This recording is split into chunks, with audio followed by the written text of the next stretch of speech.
ସୂର୍ଯ୍ୟ ଉଇଁଲେ ଆଲୋକ ଆସେ, ତାପରେ ପରେ ଉତ୍ତାପ। ଏଇ ଭୟରେ ଅନ୍ଧାର ଦୂରେଇ ଯାଏ। ଭଲ କାମ କଲେ ସୁଖ ଓ ଶାନ୍ତି ମିଳେ, ଦୁର୍ଦିନ ଦୂରେଇ ଯାଏ। ଏ ମାସରେ ମାନେ ମେ 14ରୁ ଜୁନ 14 ଯାଏ ତୁଳା ରାଶିର ସମସ୍ତ ବ୍ୟକ୍ତି ସମୁଦାୟଙ୍କୁ ମାସ ସାରା ଶନି ଦୟା କରିବେ। ସେମାନଙ୍କର ସମସ୍ତ ସମସ୍ୟାର ସମାଧାନ ହେବ। ଧନ ଜନ ଗୋପଲକ୍ଷ୍ମୀ ବୃଦ୍ଧି ହେବ ଶନିଙ୍କ ଦୟା। 14/5ରୁ ମାସ ସାରା ଗ୍ରହରାଜ ବୃହସ୍ପତି ସନ୍ତାନ ସୁଖ, ଅର୍ଥ ସୁଖ ଓ ସମ୍ମାନ ସୁଖ ଦେବେ। 29/5 ପରେ କେତୁ ମହାଶୟ କେଉଁ ଦିଗରୁ ଉଣା କରିବେନି, ସବୁ ଦିଗରୁ ଭରିଦେବେ ସୁଖ, ଶାନ୍ତି, ଆନନ୍ଦ। 25/5 ଯାଏଁ ବୁଧ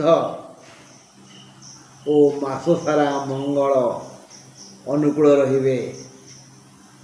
ମଙ୍ଗଳ ଅନୁକୂଳ ହେଲା, ଖାଲି ମଙ୍ଗଳ ମଙ୍ଗଳ ମଙ୍ଗଳ। ଆଉ ବାକି ଯେଉଁମାନେ ରହିଗଲେ 25/5 ପରେ ବୁଧ, ମାସ ସାରା ରବି, 29/5 ପର୍ଯ୍ୟନ୍ତ କେତୁ, 29/5 ପରେ ରାହୁ, ଏମାନେ ସବୁ ନେଇଯିବେ। କ'ଣ ନେବେ? ସ୍ୱାସ୍ଥ୍ୟ, ରୋଗ ହେବ, ସମ୍ମାନ, ହଇରାଣ କରିବେ। କର୍ମକ୍ଷେତ୍ରରେ ଅସସ୍ଥନ କର୍ମଚାରୀ ଖରାପ ଶବ୍ଦ ପ୍ରୟୋଗ କରି ବକ୍ରୋକ୍ତି କହି ମାନସିକ ଯନ୍ତ୍ରଣା ଦେବେ। ଆଉ ଉପରିସ୍ଥ କର୍ମଚାରୀ ସେ ଅସହଯୋଗ ମନୋଭାବ ପୋଷଣ କରିବେ। ତେଣୁ କର୍ମଚାରୀମାନଙ୍କୁ ସତର୍କ ଦିଆହେଉଛି କି ସେମାନେ ନିରନ୍ତର ହସିଲେ ଭଲ, କାଲ ଭଳିଆ ଅଭିନୟ କରିବେ, ଶୁଣିବେନି କାହା କଥା, ଆ କଥା ଏ କାନରେ ପୁରେଇ ସେ କାନରେ ବାହାର କରିଦେବେ। ବ୍ୟବସାୟୀମାନଙ୍କ ପାଇଁ ମାସଟି ଅନୁକୂଳ ହେବ ଯଦି ସେମାନେ କଠିନ ପରିଶ୍ରମ କରିବେ। ଚିକିତ୍ସକମାନଙ୍କ ପାଇଁ ଏ ମାସଟି ଆଦୌ ଶୁଭ ନୁହେଁ। ଛାତ୍ରଛାତ୍ରୀମାନଙ୍କ ପାଇଁ ଓ ମହିଳାମାନଙ୍କ ପାଇଁ ଏ ମାସଟି ଆକାଶରୁ କୁସୁମ ବୃଷ୍ଟି କରିବ।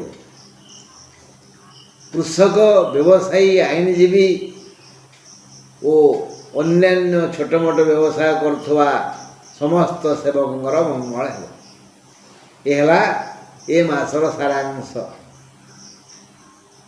ଏବେ ଦେଖିବା କେଉଁ ଗ୍ରହ କେଉଁଠି ଅଛନ୍ତି।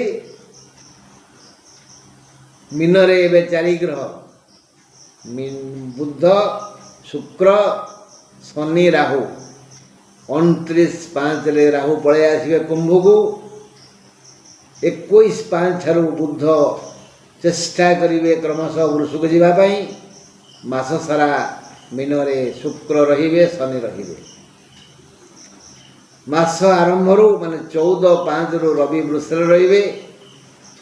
14/5 ଯାଏଁ ବୃଷରେ ଥିବା ବୃହସ୍ପତି ମିଥୁନକୁ ଆସିବେ। ମାସ ସାରା ସେ ମିଥୁନ ରହିବେ। ମଙ୍ଗଳ ଏବେ କର୍କଟରେ ନିଚରେ, ସେ 6/6ରେ ସିଂହକୁ ଆସିବେ। ଏବେ କନ୍ୟାରେ କେତୁ, ସେ 29/5 ପରେ ସିଂହକୁ ଯିବେ। ଏଇଭଳି ଏହି ଗ୍ରହମାନଙ୍କର ସ୍ଥିତି। ଏବେ ପୁଙ୍ଖାନୁପୁଙ୍ଖ ଟିକେ ପଠନ କରିଦେବା, କେଉଁଠି କ'ଣ ଛାଡ଼ିଗଲି କି ଦେଖିବା। ଅଷ୍ଟମ ରବି ଶାରୀରିକ ପୀଡ଼ା ଦେବ। ମଙ୍ଗଳ ଦଶମ ହେତୁ ସବୁ ସୁଖ ଦେବେ। ମଙ୍ଗଳ 6/6 ପରେ ସବୁ ଦୂର ଲାଭ ବଢ଼େଇବେ। ବୁଧ 21 ଯାଏ ବଢ଼ିଆ ଲାଭ ଦେବେ। 25/5 ସେ ରୋଗ ଦେବେ। ଗୁରୁ 13/5 ଯାଏ ଶାରୀରିକ ପୀଡ଼ା ଦେବେ। 14/5 ସେ ସମ୍ମାନ ଅର୍ଥ ସୁଖ ବଢ଼େଇବେ। ଶୁକ୍ର ମାସ ସାରା ରୋଗ ଦେବେ। ଶନି ବଢ଼ିଆ ସୁଖ ଲାଭ କରାଇବେ। ରାହୁ 28/5 ଯାଏ ସୁଖ ବର୍ଷା କରିବେ। କେତୁ 28/5 ପରେ ବଢ଼ିଆ ଆନନ୍ଦ ଦେବେ। ମୋଟାମୋଟି ଭାବରେ ଏ ମାସରେ ପ୍ଲସ୍ ପଏଣ୍ଟ ଅଧିକା, ମାଇନସ୍ ପଏଣ୍ଟ କମ୍। ଅଧିକା ଆସିବ, କମ୍ ଯିବ। ଧନ ଜନ ଗୋପଲକ୍ଷ୍ମୀ ନିଶ୍ଚୟ ବୃଦ୍ଧି ହେବ। କାର କାର ତୁଳା ରାଶିଆଙ୍କର, ତମର ନୁହଁ କି ମୋର ନୁହଁ।